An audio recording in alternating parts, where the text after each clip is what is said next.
Salibonani bathandekayo, unyaka omutsha ngegama lenkosi yethu Jesu siyabonga ukubana sasikomunye umnyaka Thixo omuhle singena esifundweni sakuqala lapho uNkulunkulu esinika isifundo sokubambanisa izulu lomhlaba. Isifundo sakuqala sifunda ngokubana siyahlukunyezwa kodwa akasidelwanga, ngesilungu persecuted but not forsaken. Siyabonga ukuthi umnyaka lo siyakhangela kakhulu uNkulunkulu eveza ukubambanisa umhlaba owileyo esebenzisa abalingiswa. Sikhangela ibhuku likaFilipi lebhuku likaKolose. Okhulumayo lani ngumfundisi Miladube, ngizacela ukuthi ayengilabo lapha baziveze. Salibonani bathandekayo, siyathaba ukuhlangana kulesi sifundo sokuqala kuleli kota wona lomnyaka ka2026. uNkulunkulu wasibusise olibingelelayo ngumfundisi uKhonzile Khumalo. Salibonani bathandekayo ngegama lenkosi yethu Jesu. Siyalibongela ithuba esilinikwa nguNkulunkulu ukuthi sike sizwe asiphathele khona ngawona lo mnyaka. Mina ngingumisisi Siboneni Mhlanga. Salibonani hlobo lonke, intokozo emangalisayo ukuthi singene umnyaka omutsha ngomusa wenkosi. Igama lami ngumfundisi uVizet Ncube. Asibendele izwi lomthandazo lapho sisungula isifundo. Baba wethu othandekayo sezulwini, siletha ukubonga okukhulu ukusichaphisa umnyaka ka2025 ngomusa wakho. Nanku umnyaka usungula nje, siyalidumisa igama lakho. Siyakukholwa ukuba nxa usiphuthise umnyaka odlulileyo, lawo nalo sizakuwuphutsha ngegama lika Jesu. Singena ke isifundweni esiqhakathekileyo, isifundo lesi esizakwakha izimpilo zethu sikhangele wonke umnyaka. Khulumisana lathi sonke usifinyelele ngamunye. Udumo luze ngakuwe ngoJesu inkosi yethu siyakhuleka. Amen. Amen. Siyabonga bafowethu lo mama lapha. Labalaleli lababukeli, sisesifundweni esakuqala somnyaka. Siyahlukunyezwa kodwa akasidelwanga. Mhlawumbe nesikuwo kunengi okuhlukuluza abantu, kunengi osihlukumezayo, kunengi okwenza sibange ezibi uzibona ngani kawusamela ngophile. Kodwa siyabonga ukuthi uNkulunkulu usinike isifundo walela babukeli esihle. Omlobo omunye uyabuza ukuthi kambe usuku waba phakathi kobunzima yini, komsebenzi benxe ukhethelweyo wabona kunzima, wakhangelela ukuthi wenze ulutho oluthile wesaba, kodwa ke wafisa ukuthi ngabe uyakugcwalisa kwabanzima. Kodwa ke uyakucabanga yini ukuthi indaba yosindiso layo yabanzima ukuthi zitholakale iphutsha kuhle? Ngoba sifica ukuthi uNkulunkulu wahlala phansi ukuthi abambanise umhlaba owileyo lezulu. Wathatha uJesu ukuthi ahlukunyezwe ukuze umhlaba lobuyisane loNkulunkulu. uJesu ke lesehlukunyezwe wanikeza abalingiswa njengabo Paul. Esibathola kumbhalo eminingi esafunda ngayo lapha ukuthi oPaul bahluze kanganani. Yikho ke sikusifundo lesi esikuso namhlanje. Persecuted but not forsaken. Sihlukunyezwa nsuku zonke kasidelwanga. Akusibayile ivesi yethu yokwazwa ekhanda uFilipi 4 verse ngelika 4. Ifunda kanje ithi thokozani enkosini kokuphela. Ngiyatsho futhi ngithi thokozani. Ngiyayizwa ivesi leyi. Uthi thokozani enkosini, ngiyaphinda futhi. Nxa sicabanga ukuthi sikhulume ngevesi leyi, ngifuna ukuthi sike sikhulume indaba ukuthiwa kulo mfundisi omunye wabotshwayo. Wangena ejele kodwa ke ebotshelwa ize. Kwaba indaba eyenzakala yena engaso umuntu oyenza ulutho, kodwa kuthiwa esejele umlimi wamnika insimu yokusebenza, izibotshwa. Wazibona sebemcela ukuthi wena ngumfundisi akuchumayele phi. Wabona sechumayela abantu besamukela, wabhabhathiza sejele. Wasekubona ukuthi kuyagcwalisa ukuthi uNkulunkulu uthi kumele sithokoze njengalokho. Sifundani ngevesi le uPaul athi thokozani, ngiyaphinda thokozani. Njengalo mfundisi abona ecela ukuthi ngembona ngani mina umlimi ungiflathele kathi ke kulomsebenzi ejele. Sifundani mfundisi Khumalo? Esikunanzelelayo ke lapha ukuthi nxa uPaul ebhala ngalindlela ubhala ekuzwisiseni ukuthi khona lo ombizileyo kamchiyanga njalo. La nxa esejele ubhala ngalindlela yokuthi hayi thokozani, iyaphinda njalo thokozani, ngoba wayezwisisa ukuthi lo onguyomkholwa kuye akamchiyanga even ephakathi entolongo. So kungakwenza ukuthi lanxa uphakathi komumo obuhlungu nxa uzwisisa ukuthi uNkulunkulu ungene lawe uza kuthokoza. Mina ngufundayo lapha mfundisi ukuthi ubizo lukaNkulunkulu kalutsho ukuthi sizahamba ephakhi konke kumnandi. Njalo nxa esithi leli lithe thokozani enkosini kokuphela, elinye lithi njalo njalo, ebese siyaphinda futhi. So khona lokhu mina engikuzisisayo ukuthi ukuthokoza kakula mumo ngisho ku context ye verse le. Nxa sisemsebenzini sibizwe uNkulunkulu kuthi ukuthi nxa esithi always uthi izikhathi zonke whether kuhle kumbe kubi loba singena ebuhlungwini ngoba kwesinye isikhathi liyananzela ukuthi kulevangeli elikhona elokuthi nxa sesikuNkulunkulu asisagulelwa, kasisafelwa, kasisasweli.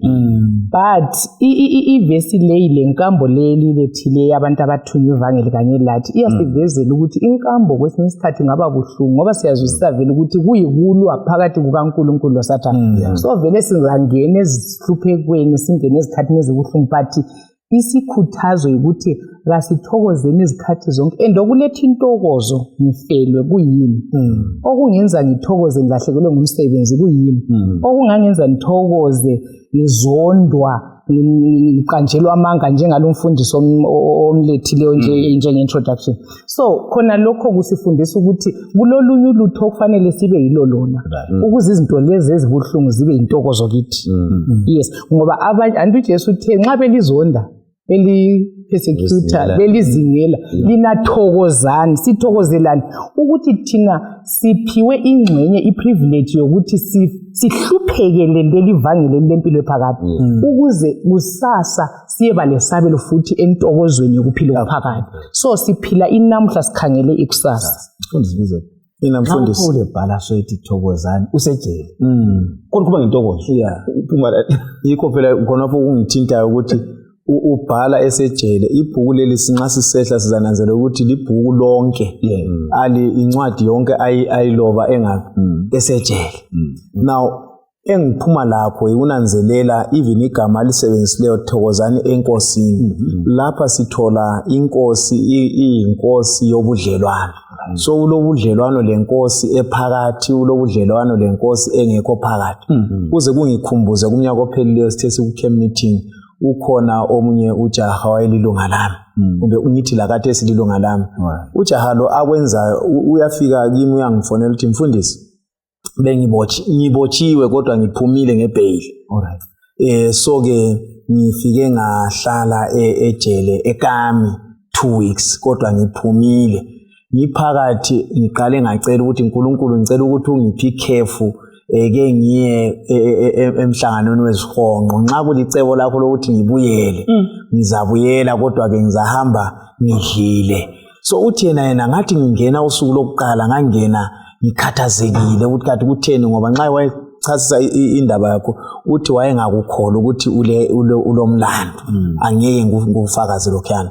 Kodwa bese sithi yena kakhulukazi abesisithi yena ngiphakathi uNkulunkulu wangivezela abanye abantu abagwetshelwe iminyaka 20 30 lani omunye sengile 17 sengisalwe iminyaka emibili and so uthi hayi kahle ngabona lapha ngibizela ukuchumayela ngabiza abantu ngaqalisa ukuchumayela bese ngibizwa mfundisi. So ke mfundisi la nxa kade singingagwethe ukuthi ngibuyele hayi sengile ndawo yokuchumayela ngizwela lineli phandle. So ke ngicabanga ukuthi ukuthokoza lokho nxa ekukhuluma uMpostoli Paul kulokwenza lokuthi ingqondo kasiyichanele ivume ukuthi kwakhathesi ngikulo umumo kanginyedwa ngilenkosi yobudlelwano. Siyabonga balaleli babukeli. Isifundo lesike sakuqala somnyaka lo ka-2026 sizakhangela kakhulu ivikile ukuthi kumumo esingena kuyo njengoPaul nxa ungahlangana lokuhlupheka, ukuhlukuluzeka, yikufelwa, yikugula, inswelo singakhohlwa ukuthi kulentokozo kuJesu. Ngenxa ukuthi uPaul ekhuluma uthi umKristu kumele abekwazi izikhathi zonke uNkulunkulu kathinji. Malaki 3 ngale 6 uthi nguyizolo namhla lakusasa. Hebrews 13:8 uthi uNkulunkulu insuku zonke. So nxa ithokozani njalo nje ukuthi umlimi nxa kade ekhona izolo kufiwe ukhona lithokoza, ukhona kuqanda, ukhona kunjani. So kasifundeni ukuthi intokozo ngeyethu nxa sikuKristu singesabi. Ngoba uNkulunkulu ulathi uthembisile. Siyabonga uThixo ukuthi kwena leli viki uzasikhanyisela ukuthi kumele sithokoze phakathi komhlaba omubi kangaka. Sibambela uEfeso 3:1. Nxa ebamba evula ivesi leyi sikhangela kuthiwa uPaul oyisibotshwa sikaKristu. So kubuyela khona phana futhi ukuthini uthina thokozani lisentolongweni. Nangu sezivesi ukuthi mina Paul isibotshwa sikaKristu. Angabalali ivesi ngifuna siphumule ukuthi amazwi la ewabhala uPaul sibona kuyini esikufundayo usifundisane ngesimilo sakhe nobudlelwano bakhe noKristu kuyini asivezela ukuthi sikuphile njengabantu abakuKristu bekhonza. Ngasibanda 3:1. Ephesians 3:1 ithi ngenxa yalesi sizathu mina Paul isibotshwa sikaKristu uJesu ngenxa yenu yena abantu bezizwe. Bamba Philemon 1. uPhilemon 1 abesesithi mina Paul isibotshwa sikaKristu Jesu loTimothi umzalwane wethu. uPhilemon umngane wethu othandekayo leyisisebenzi kanye lathi. Kanye lathi. Kuyini esikufunda kusimilo sikaPaul nobudlelwano bakhe noKristu nxa ekhuluma ezibona eyingxenye yokuba sentolongweni ngenxa kaJesu sifunda. Mina ngikuzwisisa lapha mfundisi ukuthi nxa ngikhangela ukuthi esithi isibotshwa sikaJesu ngigijime ngazibuza ukuthi isibotshwa nguyabe kungumuntu oyabe semumweni onjani. Ngacabanga ukuthi isibotshwa ngumuntu ongela nkululeko, kenzi lokho akuthandayo, akazilawuli. So umpostoli Paul nxa ezethula uPhilemon, ezethula kwabase Efeso, uzethula njengalowo obotshwe nguJesu.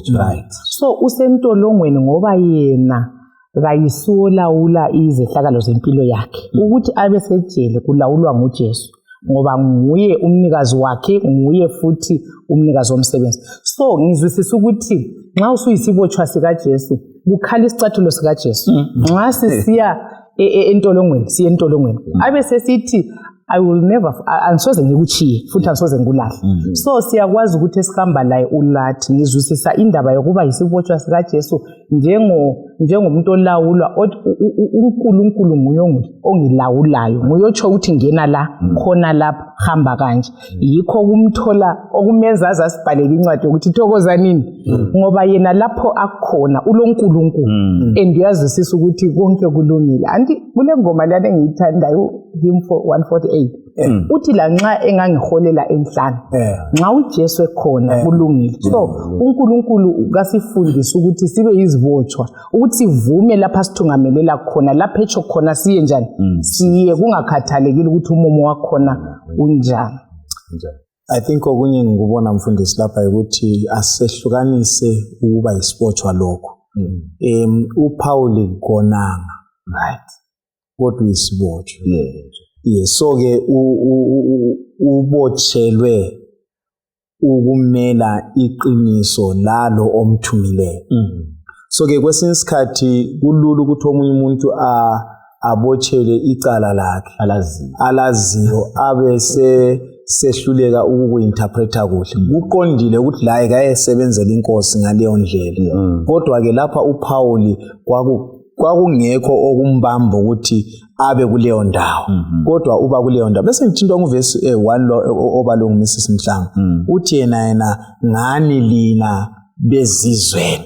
So ke 1 uyakuzwisisa ukuthi uvele yena ubizele ukuthi kayefinyelela futhi abantu abezizweni. Abantu laba de befuna bengela lungelo lokufinyelela yini livangeli. So ke usehamba ukuyabafinyelela kungakhathalekile ukuthi uza kuphathwa njani kulowo muntu. I think sesebekuchile laphana abafowethu. So i-expression kaPaul yokuzimisela i-commitment yakhe kuKristu esithi mina Paul isibotshwa sikaJesu. So indlela aveza ngayo, indlela ayezikhomithe ngayo kubani kuJesu. Yes. Ngilombuzo nxa umfundisi ekhuluma ukuthi thina ebizweni anti sikhuluma ngokuthi mfundisi uNkulunkulu ubambanisa izulu lomhlaba ngoJesu labo bonke abalandeli bakaJesu. Thina si-committed okunganani. Siyavuma yini ukuthi uJesu asilawule ukuthi khathesi siyangaphi, khathesi siyakhuluma ngaphi. Ngoba uNkulunkulu asibizele khona ukuthi thina sibe yithi i-connecting link. Thina singama-instruments. uNkulunkulu ufuna ukukhuluma labantu abafayo, abanika impilo. But asoze ayehle enkazimulweni yakhe. Usebenzisa umuntu. So mina yimi instrument uNkulunkulu okumele ngivume ukuthi ngilapha ngithuba. Engikubuza ukuthi thina sizimisela okunganani ukusetshenziswa nguNkulunkulu elawula intando yakhe siyithobe. Ngoba kwesikhathi uNkulunkulu uyasibiza singani silendlela zethu esizifunayo lalapha esifuna ukuyasebenza khona.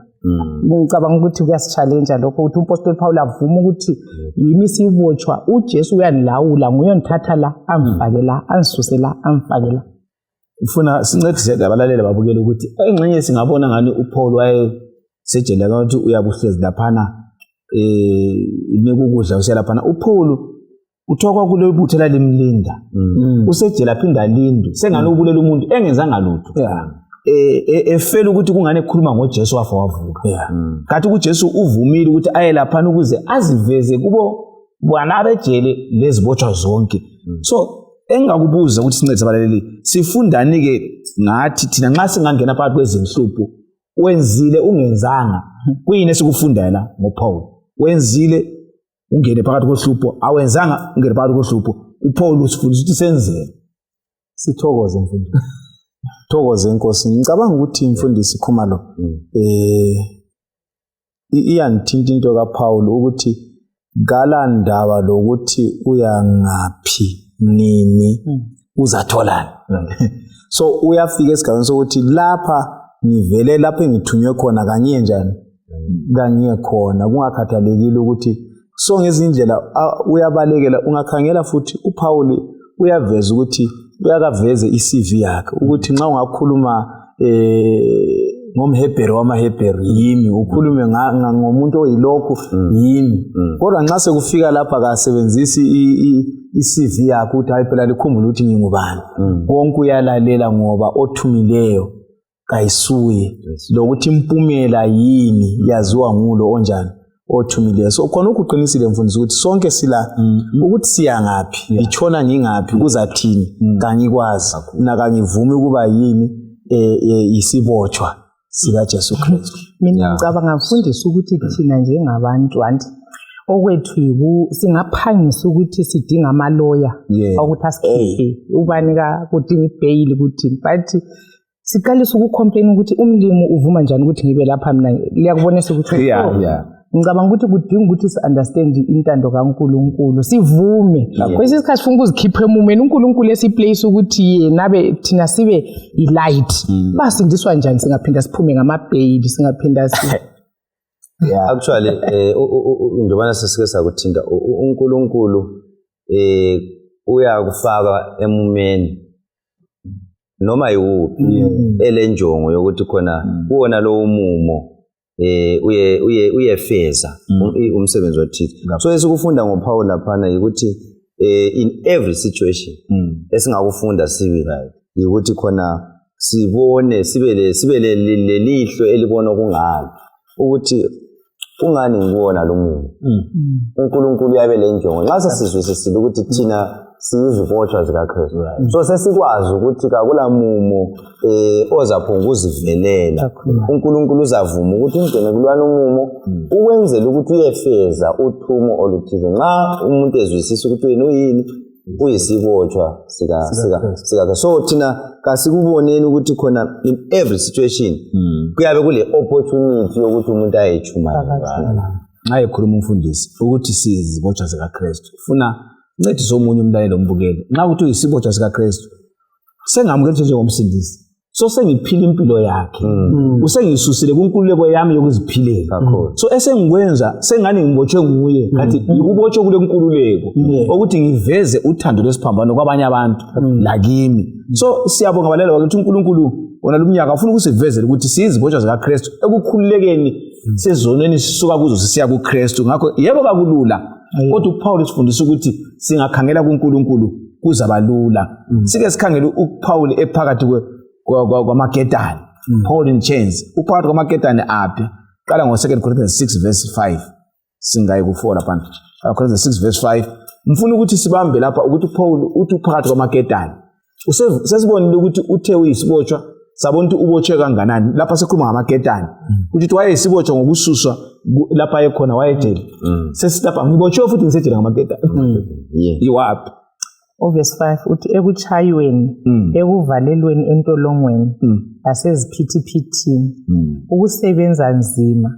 ukungalali ebusuku kanye lendlala hamba ku2 Corinthians 11 verse 23 mfuna sibamba amazwi akhulume lapho ukuthi ukhulume ngendlala ukhulume ngokuchaywa kuswele ubuthongo ngamaketane ambophilelayo yena vele sejele 11 verse 23 Vazinceku zikaKristu na sengiphambene ingqondo ukuba ngikhulume kanje mina ngedlula lokho sengisebenze nzima ngibe sentolongweni kaningi ngabhaxabulwa kakhulukazi ngabekwa engozini yokufa njalo njalo kahlanu ngachaywa ngamaJuda imvimvinya ezingama30 lesificamunye kathathu ngachaywa ngemiqwayi kanye ngachaywa ngamatshe ngafelwa ngumkhumbi kathathu ngachitha ubusuku losuku ngindenda olwandle nxa silalela yiwo amaketane akhulumayo azasinceda lathi nxa siphila ukuthi sikwazi ukuthi hayi sisejele eyomhlaba wesono kodwa kulamaketane phakathi phela ke mfundisi ukuthi nxa sikhuluma ngamaketane lawa abotshwe ezandleni lenyaweni lasomaketane ngoba awalethi buhlungu enyameni kodwa lapho ukhuluma ngamaketane adlula into eziletha into ezibonakala ngamehlo abanye ngoba ubuhlungu adlula kibo lenkambo akiyo yenzakala abanye abantu bengekho yenzakale futhi ngaphakathi kwakhe kungela umuntu ongathi share akuzwayo ngaphakathi nxa ukhuluma ngendlala akakho umuntu ongakuzwela indlala nxa uchayiwe ubuhlungu bokuchaywa ngomqwayi mina ngikhulele esiXhoseni ngale ngokuthi ngiyabetha inhloko ngiyabetha apha njalo yakubetha akubethe sibili lapha akubethe aphinde kube kathathu uvuma ukuthi lapho umuntu ongibethile uwele phansi uze uphakamisa izandla bese usuvuma lapha ukuthi hayi ngubhudi so ke ngilandela ukuthi wena obone ebethwa kawumzwelanga ubuhlungu bukabandi bakhe so ke uPaul ukhuluma ngobuhlungu yena abuzwa ngaphi enyameni yakhe kodwa kakhohlwa even la ngesikhathi sona lesukuthi nisibotshwa sika Kristu so ke ngicabanga ukuthi kujulile mfundisi ukuthi phakathi umuntu lo muntu uzadlula phakathi kwamaketane akhe umkhumbulo ukuthi uyisibotshwa sika Kristu ka ungaphumi ngokuye amaketane la manengi isihlobo sithandekayo nxa sibala ngamaketane kaPaul akufaka umkhumbulo wakho ukuthi kuyini osudlule kukho wabona ngani nguwe wedwa ohluphekayo uPaul udlule khona thina silapha amaketane kade sesingaqamba sincedisa abazalwane babona ukuthi ngamaketane yebo kodwa ke uPaul uthi yena kuyaphumeka safunda uzabe uvula kwapho 2 Corinthians 4 verse 7 ukuthi kule ndlela ukuthi kuyaphumeka sesichazisa amaketane esingena kuwe wapi phakathi komhlaba esiphila kuwo ukusiza abazalwane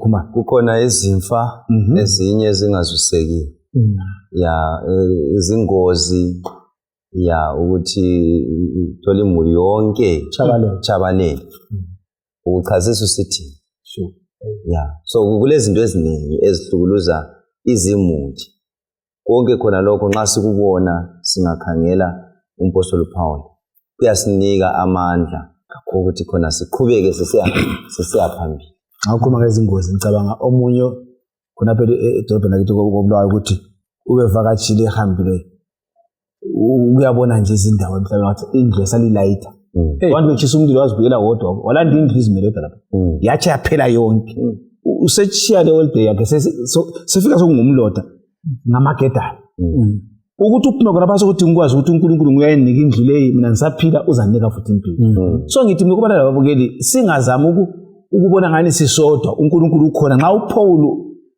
wabekezela wanqoba lathi siyanqoba 2 Corinthians 4 verse 7 usiya ku12 Corinthians 2 ngo4 verse 7 sifuna ukufunda ukuthi kade uPaul ke waphuma njani wabekezela njani kula maketane lathi singaphuma njani phakathi kwawo uthi kodwa inotho le silaye ezimbizeni zebumba ukubonakalisa ukuthi amandla amakhulukazi la avela kuNkulunkulu athi kithi.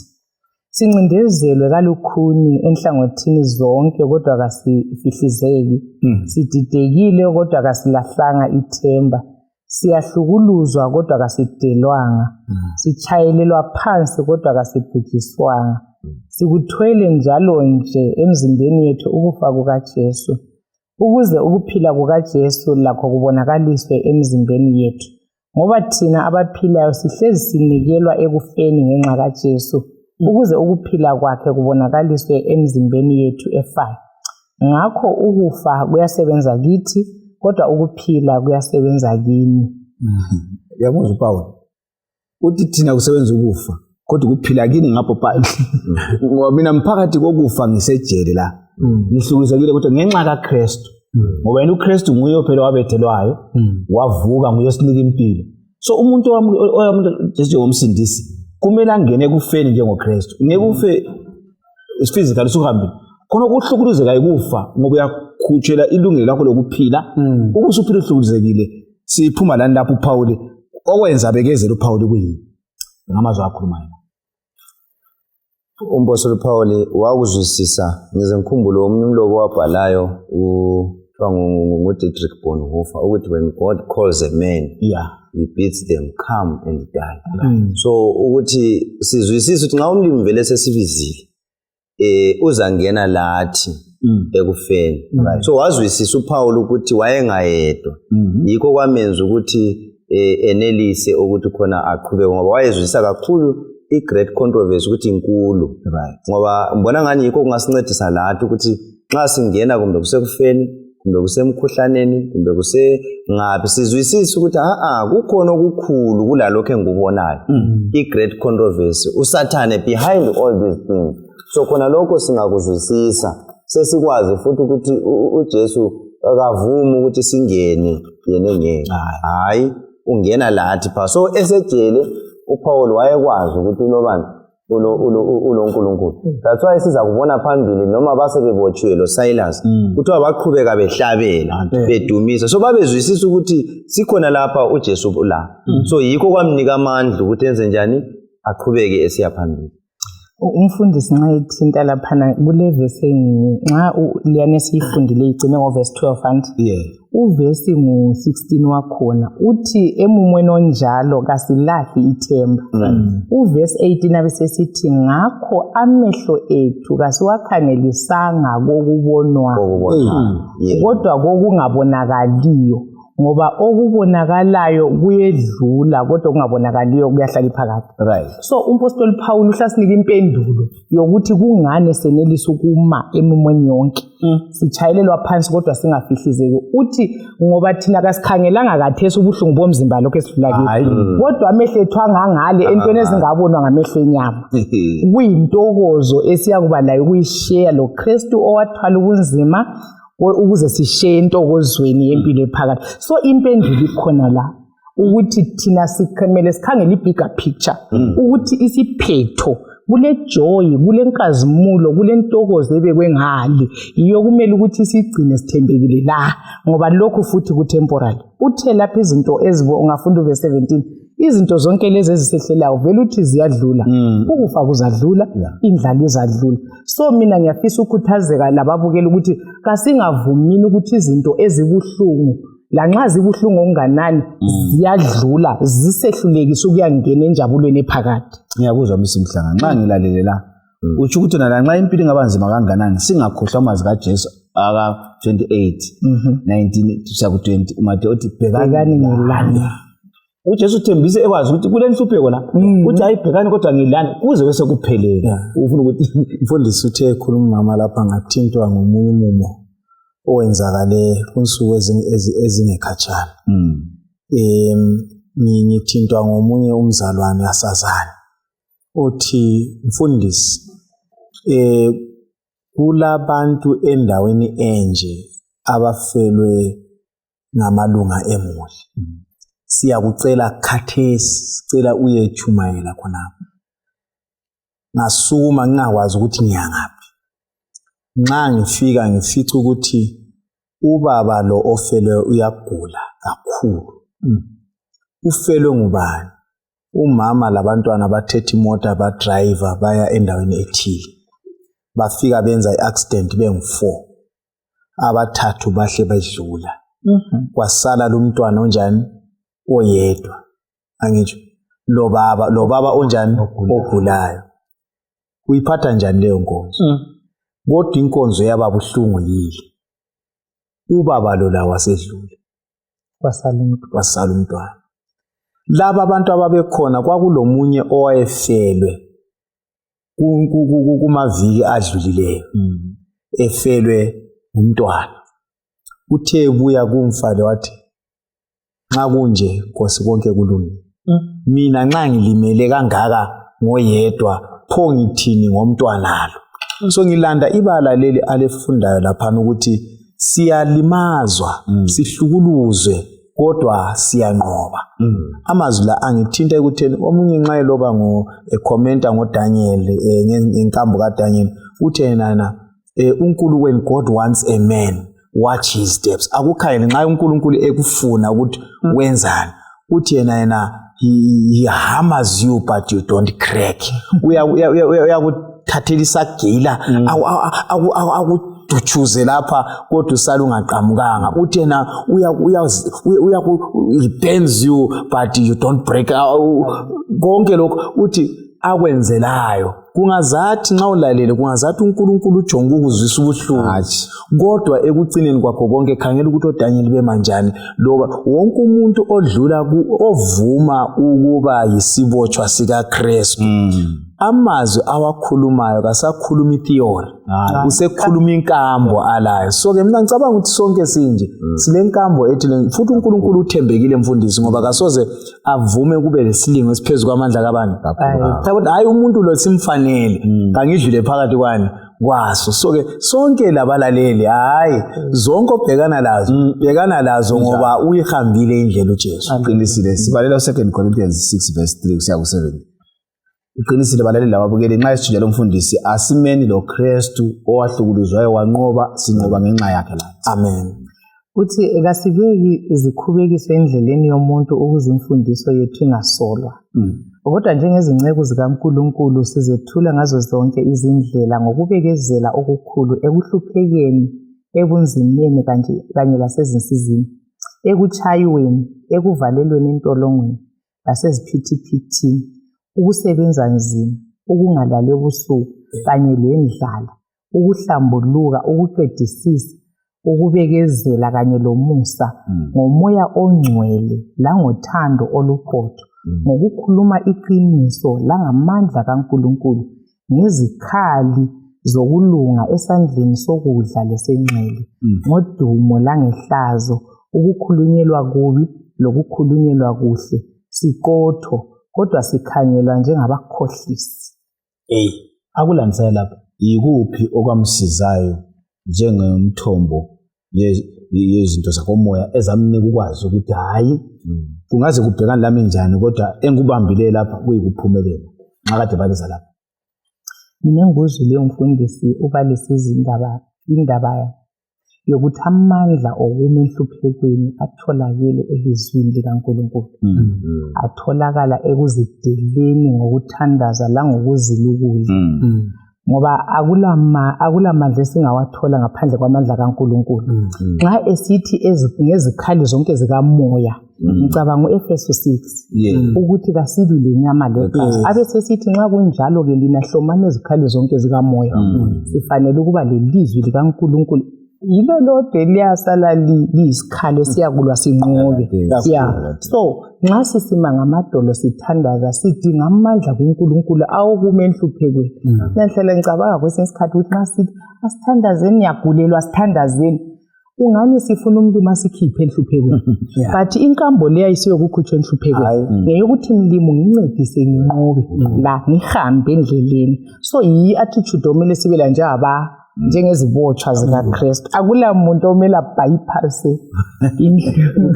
inkambo kumele sibe la and siphutsha ngale sivume sibile ukuthi uNkulunkulu uqotho. Siyabonga. okunye kwezinto akukhulumile uPaul ukuthi ukukhuluma iqiniso singama eqinisweni kuyini iqiniso nguJesu kuyini iqiniso liBhayibheli singama elizwini likaNkulunkulu kuliqiniso ukuthi sizanqoba siyakhuthazana ukuthi thina njengabakhozi labathungameli bamabandla asifundeni ukuthi okuzasenza sinqobe yikuma eqinisweni likaNkulunkulu yikubekezela lothando lwakhe siphile asikhangele uPaul eseFilipi lapha umsebenzi 16 verse 6 uPaul eseFilipi verse 6 uPaul labaphelekezeli bakhe bayibhoda yonke imango yaseFrigia laseGalatia umoya ongcwele esemalela ukuthi achumayele ilizwe edolobheni lase-Asia bathi sebefike emngceleni waseMisiya bazama ukungena eBithinia kodwa umoya kaJesu kawubavumelanga ngakho bedlula eceleni kweMisiya behlela eTroas ebusuku uPaul wehlelwa ngumbono wendoda yaseMacedonia imncenga isithi woza eMacedonia uzosisiza uPaul esebona umbono lo sahle salungisa masinyane ukuthi siye eMacedonia sibone ukuthi uNkulunkulu wayesibizile ukuba sichumayele ivangeli kubo uPaul ubizwe eMacedonia kodwa uyakwazi ukuthi kuloku hlukuluzwa kule persecution kanti persecution iyanceda yini ukuhambela ngalo ngoba umlimi umvayela ukuthi ungayi lapho ufuna ukuya khona lapha athi khona kumele ayebotshwa khona ngalachayo so inceda ngani persecution ukuhlukuluzwa kunceda ngani evangelini nje sike sakuthinta lapha ukuthi uNkulunkulu uyavuma ukuthi singene kwamanye ama situations ukuze intando yakhe njani iyazakala siqeda kufunda lapha ivesi 2 Corinthians 6:4 ivesi ikhuluma ukuthi uPaul bezibona njengama ministers of God ukuthi bona bayizinceke zikaNkulunkulu so kabenze yabintando yiko kumsebenzi 6 lapha 16 verse 6 ekhuluma ukuthi umoya oyingcwele kabavumelanga ukuthi baye lapha babefuna khona but waseba direct ukuthi baye ngaphi eMacedonia so abantu abazibona njengezinceke zikaNkulunkulu balandela umoya oyingcwele ukuthi umoya oyingcwele engathi khona kakuye ku left kuya kukhona ukuthi kuzabe kunjani phambili kakuyamanga kuwe kweme kuyena lo kubizileyo so mbona ngani umoya okumele ukuthi sibe lawo lokuthi sivume ukuthi simuzwe umoya ekhuluma ngiyazibuza ukuthi kambe izinceke zikaNkulunkulu khathesi thina siyamuzwa yena umoya oyingcwele ukuthi hayi 10 left uze ukuthi lapha ngumoya ngoba ivesi esifundile ithi khona umoya kawubavumelanga ukuthi baye phambili kodwa wasesithi kabaye ngaphi eMacedonia futhi ekwazi umoya oyingcwele ukuthi ngale eMacedonia bazafika kuleli dorobho bathola inkazana ethize elomoya omubi ugcineni bawukhiphe bese bechaywa bangene ngaphi entolongweni but nguye umoya oyingcwele phela othe kabaye khona ngaphi belanda ukuthi bayechaya yazi mfundisi nxa ukubeka njalo ngicabanga ukuthi sasiyaphikisana esikhonala ukuthi kambe uNkulunkulu vele umoya ngoba thina silomcabango ukuthi lapha inkosi esithungamele ezilongisile inkosi izinto kumele zihambe kuhle kodwa ukuthi siyavuma ukuthi inkosi iyasithungamelela ebunzimeni ukuze amandla yabonakala ngevesi lapha emfisi uyifunda siphendula umbuzo Philippians chapter 1 verse 12 ithi bazalwane ngifuna ukuba lazi ukuthi okwenzakale kimi ukusizile impela ekuqhubekiseleni ivangeli yikho manje so sibuyela ekubeni isigqili ekubeni isibotshwa ukuthi nxa ngiyavuma ukuthi lapha etsho khona inkosi ngazi iyevuma ngichayo ukuthi kodwa lekho efuna ukuthi kuyefezwa kufezakala ngokuthi lokhu kwenzakala and even early church kuthiwa bahlakazeka i-persecution laphana uJesu evukileyo wahamba ezulwini kwaba lesiphithiphithi se-persecution oFilipi eSamaria obani banga kodwa kuthiwa bahamba bechumayela ivangeli lapho lo lalo wayebaleke siyakhona so uNkulunkulu uyavumela kwesinye isikhathi emimingeni for the sake of ukuhamba kwevangeli ngoba kwesinye isikhathi sikho apha singazihlalela ngoba konke kuhlalisekile but izulu libe selivuma lifaka omnye umumo ozasisa omuya egwero omuya enkayi sibaleka and ngize ngikhumbule uElenji wathi kule ndawo athi wesikwehlile ukwenza ngesikhathi uhlalisekile sizakwenza ngesikhathi sesikhuluma sokukubi so uNkulunkulu uyavumela imumo enjalo kwenza ukuthi ivangeli liqhubekele namfundisi onye okungithinta ayikhuluma lapho mama ngizama ucabanga ukuthi ngabe bala umlindintilongo wayezafinyelelwa njani futhi ungakhangela ukufinyelelwa kwaMlindintilongo iBhayibheli yasivezela ukusindiswa kwakhe ukuthi akuphelelanga kuye yedwa wathinta lemuli kabani yakhe kimi kuyangitshela futhi ukuthi kulezinye izibotsho ezazikhona laphana ezasindiswayo ngenxa yokukhonza ngoba ngothiwa phakathi lapha abanjani babehlabelela kanti uhlabe ukhuleke njani umumo unganjani ungavumi so ke kwesinye isikhathi kulezinye indawo okufanele siyefika kizo lanxa thina zingasikhululi esingubongelayo bafundisi lo mama lapha ukuthi uNkulunkulu ungavuma uyaziveza uPaul wavuma umlimo waziveza wafinyelela oLydia wafinyelela osanomkhulu entolongweni so umlimo ulabantu bakhe ngale afuna ukuthi thina sesimamukele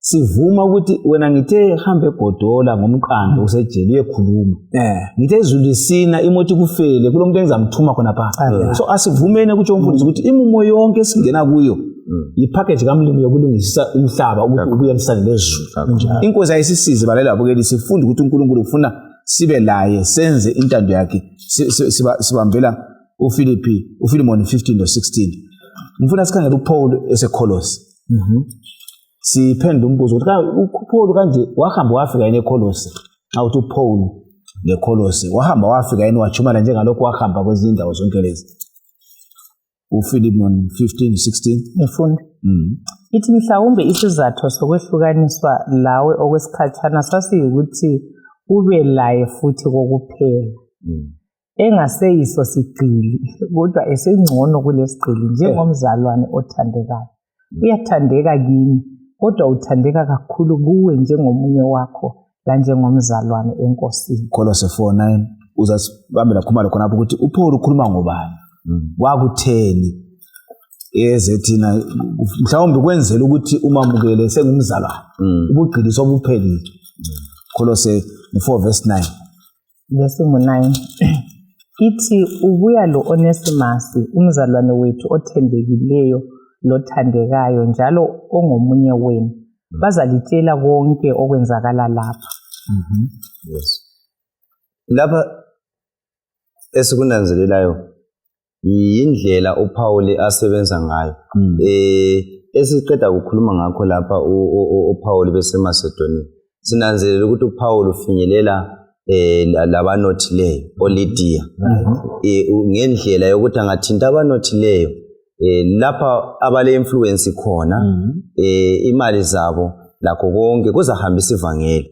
ngesinye strategy uPaul asebenzisayo xa sesifika lapha amavesi esanda kuwafunda sithola uPaul wayechumayele eEphesus kwaphenduka uEpaphras oFilemoni so uFilemoni lo uba lalesi sigcili uOnesimus esabalekayo hlangana lo Paul engaphi ejele konke sikutshoyo ukuthi uNkulunkulu uyabeza ukuthova komunye umumo ekwazi ukuthi khona ngale kulomuntu ozahlangana laye so sehlangana lo Onesimus usephenduka yikho esebhala ukuthi hayi lo muntu nxa esebuya kuwe ngicela umthethelele ngicela ukuthi khona unjani umamukele ngoba kase isigcili kodwa usengumzalwane umfowethu othandekayo nxa ekhuluma kanje mfundisi ukuthi phela kulo kugqilazeka lanxa ungekho ejele uthi lo muntu lo ube isigcili sokuthi ube phansi kwakho kodwa uphezwe isono sengumzalwane somele umxolise lifana so ngicabanga ukuthi kuqhakathekile ukunanzelela umuntu osephendukile kamukelwe kuphendukeni kwakhe kakhulu angabalelwa izolo likabani lakhe kunje kathesi siyabe sikhumbuzana izolo lethu singalithandi kodwa ke lapha siyathola ke isimanga esika Onesimus lapho siyamukeleke so selokukhululeka engabanga isigqili sika engazange waba isibotshwa sika Kristu Jesu uPaul sithini ngempilo kabani kaOnesimus yayaphela injalo funa futhi kungabi le record ukuthi wayengasindiseka so kulabanye abantu okufanele basindiseke ngobuhlungu bethu esidlula kibo okwesibili engunanzelela lapha ukuthi lathi khathesi silabo abantu abaphuma emajele sibabamba njani ngoba bathe besuka bebotshwa basuke benze kumbe ihlazo ezigabeni benze ihlazo ezimulini bangamkeleki funa benxa babotshiswe la izimuli usephenduka lapho wamukeleka njani ngibona irole ephiwa ibandla ukuthi bandla yamukelani laba bantu ngoba vele babe outcast bangamukelwa zimuli zabo sibamukeleni impilo yabo iqhubeke babe lekusasa engcono. Amen. Nakho lokunye ngufunda umfundisi ukuthi uOnesimus no owafika levangeli eKolose uEpaphras owezivangeli eEfesus ukuthi ngibona ukuthi kule role eyokuthi lokho esenguzwile ngihambe ngiyekusakaza lapha engiyakhona. Kwesinye isikhathi ngibuye lo munye umntwana esixoxa nje ngevangeli wathi mama nginomlimi ziningi izinto engizazo but ngishaye angaze ngikhulume ngicabanga ukuthi konke akuvezayo ngokwami but si challenge nguEpaphras and ngize ngacabanga ukuthi siyakhumbula ukuthi ibandla leli selizuza back imfundiso ezazilahleke ngedark ages uRachel Oaks nguye ephethisa but the truth izulu limthumele wafika eChurch yaseAmerica wambula so uNkulunkulu nxa esinika ukukhanya okuthile kayisikho kwami ngedwa bekumele ukuthi kukhanyisele mina bese ngikunika labanye ngokukhomitha kwabanye laba bazakukhomitha kwabanye kube ichain yokuthi ivangeli lihamba umhlaba wonke. Ngenye indlela mama nxa sisithe emabandleni silabantu abaku-fishers of men singakukhulumi ngomlomo ngoba nxa besanda ukubhabhathizwa angakhetha umama wokukholwa Bwa wakukholwa asiboneni ukuthi siyakwenza ngokwamaqiniso afundiswe asuthe iqiniso la lapha hamba khona abe isandla sikaNkulunkulu njenge Epaphras ngoba uPaul kafika ngeKolose kodwa wafika ngalo aphenduka so awungeke uyefika eMelika uzafika ngalo omphendulileyo kumagagazi khona apha ubhala incwadi wafona umuntu uyasebenzisa njengezibotshwa zikaKristu bathandekayo ngefoni ngomkhuleko asivumeni ukusebenzela inkosi kakhulu. So senguthola mfundisi okunye lapha ukuthi umsebenzi lo uya saved to serve. Nxa ngiphuma ngisiyasebenzela omunye umphefumulo kukhona okwenzakala kubantu kunjalo okwenzakala kimi. So ke isifundo lesiyasivezela amagama amabili ukufinyelela abantu ngevangelism bafinyelela beze kanti ke lendlela yokugcina amalunga osekhona kahlali ekhona khona lapho angazanjani angazaphuma so khonokho bukuthi ukuthi nxa sile class nansi ana class of fishers of men angisho ayike akunanzelela umzali wakho kwelinye ilanga yokuhlangana bonke lamhlanje lusuku lokuthi umzali lo mntwana babuye lapha esifundweni sakhe ke bayifunda ku fishers of men enkhona ngale lo mntwana kuwenzela ukuthi ngemva kwezinkonzo kabe lethuba lokufunda lo mntwana khona kukhana kuyasincedisa.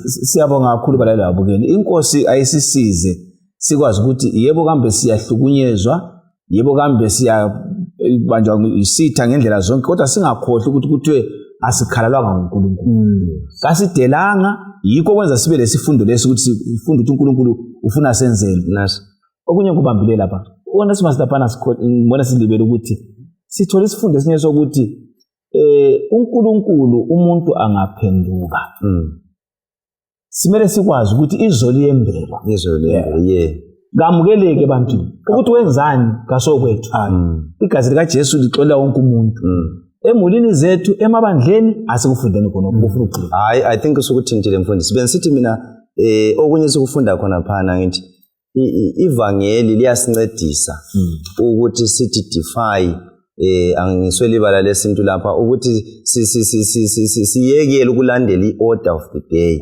ngenxa yevangeli ngoba kahle kahle uOnesimus ngokomthetho nxa ufunda lapha kwakumele ukuthi abuyele njalo eyisicili ambisele ngomthetho weRoman ngoba ayivele ebalekile kukhona okwakumele kwenzakale kuye njengesigcile esibalulekileyo kodwa uPaul uthi ngenxa yevangeli ngenxa ukuthi sekhetha uJesu ngiyakuncenga Philemon umamukele njengomzalwane njengomzalwane othandekayo. So lathi kuyasincedisa kubalaleli ababukeli ukuthi nxa sesamukela uJesu sesamukela ivangeli zikhona ezinye izinto okungamelanga siqhubeke sizilandela lanxa ziyindlela yale society ezilongo ziphambanelani lombhalo kaNkulunkulu ngenxa yevangeli kumele siphume kulokhana even kwamanye amasiko athize anxe yabe ngawe society usazakala sibili ukuthi hayi kumele wenze so but ivangeli nxa selikuhlengile kumele ukuthi ungakulandeli konke. So ngezindlela kutsho umfundisi uKhumalo ukuthi ivangeli likhulu kulezehlakalo zonke lamasiko lakho konke lima phezulu. So ke umuntu ophendukele evangelini nxa eyamukele ivangeli ukuphenduka kwakhe sekudlula isijeziso lesana bengasithola ngoba nxa usiya ubotshiwe laphana ubotshela ukuthi isijeziso lokuthi lungisa. So oseyamukele ngapha usenjani usephezu kwesijeziso. Isijeziso kuyasebuhlungu yikho egwaba ngaso uPaul lamaketane mina ngisibotshwa mina kodwa konke kangikuzwa thokozani enkosini ngiyaphinda njani thokozani. So umuntu osephume kulobugqili besono ngoba vele okungifakela phana okunye futhi isono angitsho. So sengiphume kulobugqili sengisesigabeni esiphakeme. Siyabonga balelo babukeli sicela usibalele uFilipi 1:1 kusiya ku3 amabandla aseFilipi laseKolose. uPaul loTimothy inceku zikaKristu Jesu lakubo bonke abangcwele kuKristu Jesu eFilipi kanye lababonisi lamadikoni.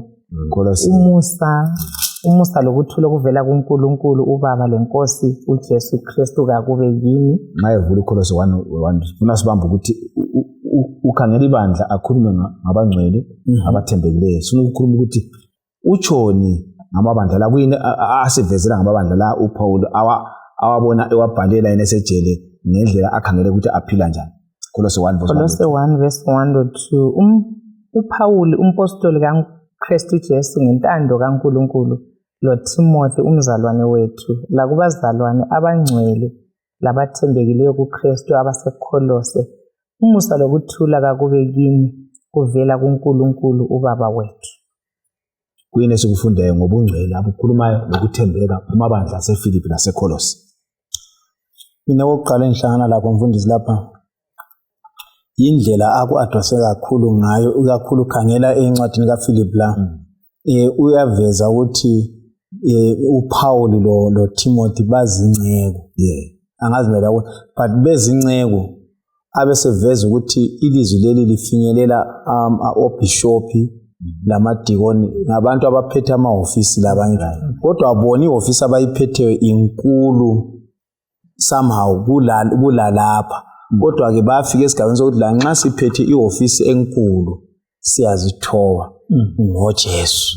So ngakho omkhulu ngoba yikho sithi kulo omkhulu ofuna ukuba mkhulu ngazithobe angitsho nxa simphakamisa yena nguyoza kudonsela abantu kubani kuye. So kulesifundo engisithola lapha sokuthi la nxa ngingaba kuliphi izinga lobuthungameli kuhle ukuthi ngibe laloko kuthiwa yi-servant leadership ngibe yinceku umthungameli abe nguye uJesu. Uthinta igama lokuthi bazalwane abathembekileyo mfundisi utsho about faithful brothers.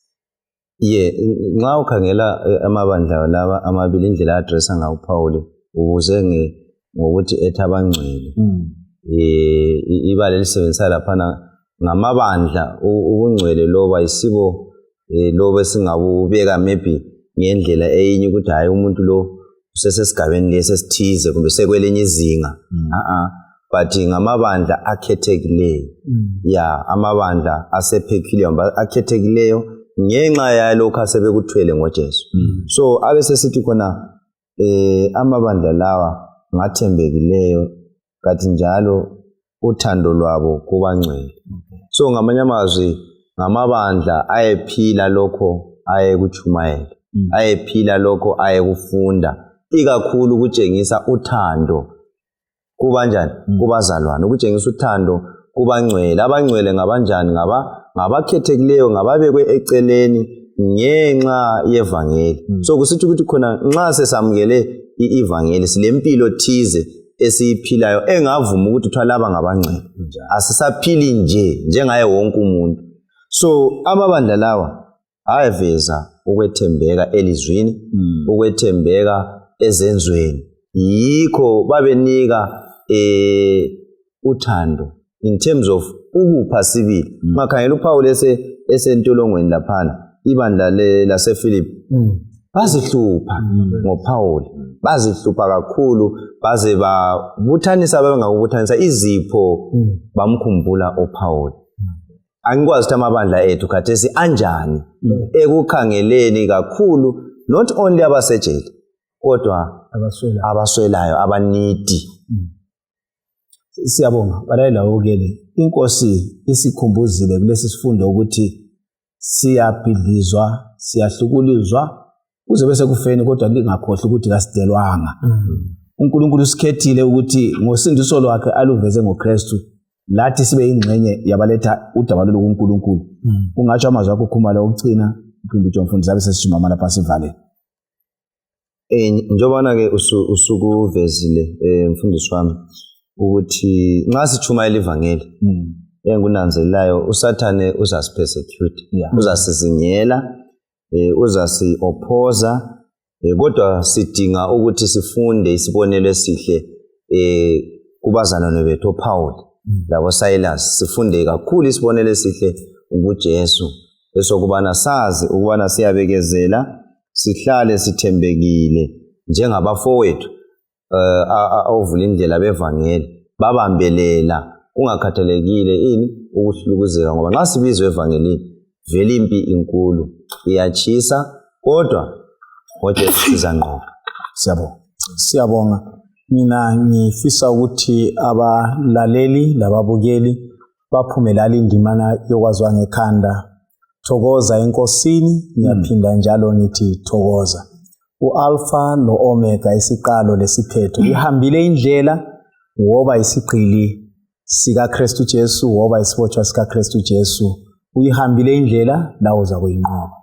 Balalela abukeli wonke umuntu okhetha uJesu uzakhule ekukholweni, uyahlukuluzwa isitha kodwa ukunqoba ngolethu ngoJesu. Njalo siyabongela ukucina kasimazini uNkulunkulu ngokwenkambo sizayenelisa ukuma lawo uphumumo. uNkulunkulu esibusisa sicimezeni sikhulekeni. Baba wethu oyingcwele othandekayo osezulwini, siyasibonga sona lesi sifundo, inkambo yamadoda izolo.